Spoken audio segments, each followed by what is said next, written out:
Hello দর্শক, আসসালামু আলাইকুম। আশা করি সকলে ভালো আছেন। তো দর্শক, আমার হাতে যে মরিচগুলো দেখতে পাচ্ছেন, তো দর্শক এই মরিচগুলো কিন্তু আপনারা কিন্তু চাইলে চাষ করতে পারেন।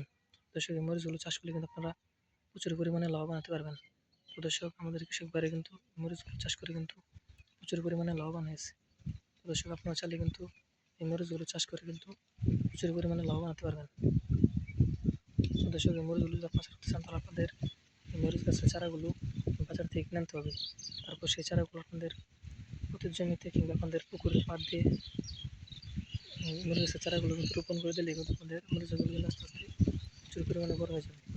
যখন প্রথমে মরিচ গাছগুলো বড় হয়ে যাবে তখন কিন্তু সেই মরিচ গাছে প্রচুর পরিমাণে মরিচগুলো ধরবে। তখন সেই মরিচগুলো আপনারা তুলে নিয়ে বাজারে বিক্রি করতে পারবেন এবং পাশাপাশি কিন্তু আপনার নিজেরা মরিচগুলো কিন্তু খেতে পারবেন। তো দর্শক, আপনার চাইলে কিন্তু মরিচগুলো কিন্তু চাষ করতে পারেন। তো দর্শক, দেখতেই পাচ্ছেন যে আমার মরিচগুলো, তো দর্শক এই মরিচগুলো কিন্তু আপনারা সচরাচর কিন্তু বাজার থেকে কিনে এনে খান। তো দর্শক, এই মরিচগুলো যদি আপনারা চাষ করতে পারেন তাহলে কিন্তু আপনাদের এই মরিচগুলো কিন্তু বাজার থেকে কিনে এনে খেতে হবে না। তো দর্শক, আপনারা নিজেরা এই মরিচ গাছগুলো চাষ করে মরিচগুলো আপনারা বাজারে নিয়ে বিক্রি করতে পারবেন এবং পাশাপাশি কিন্তু আপনারা নিজেরা ওই মরিচগুলো রান্না করে খেতে পারবেন। তো দর্শক, আপনারা চাইলে এই মরিচগুলো কিন্তু চাষ করতে পারেন। তো দর্শক, দেখতে পাচ্ছেন যে মরিচগুলো কিন্তু প্রচুর পরিমাণে বড় হয়ে গেছে।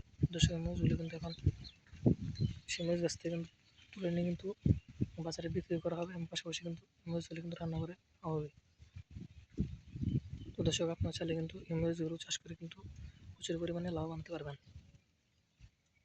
তো দর্শক, আমাদের ভিডিওটি যদি আপনার একটু ভালো লেগে থাকে তাহলে অবশ্যই চ্যানেলটি সাবস্ক্রাইব করে দেবেন এবং ভিডিওতে একটি লাইক করে দেবেন। ধন্যবাদ, সকলে ভালো থাকবেন। আসসালামু আলাইকুম।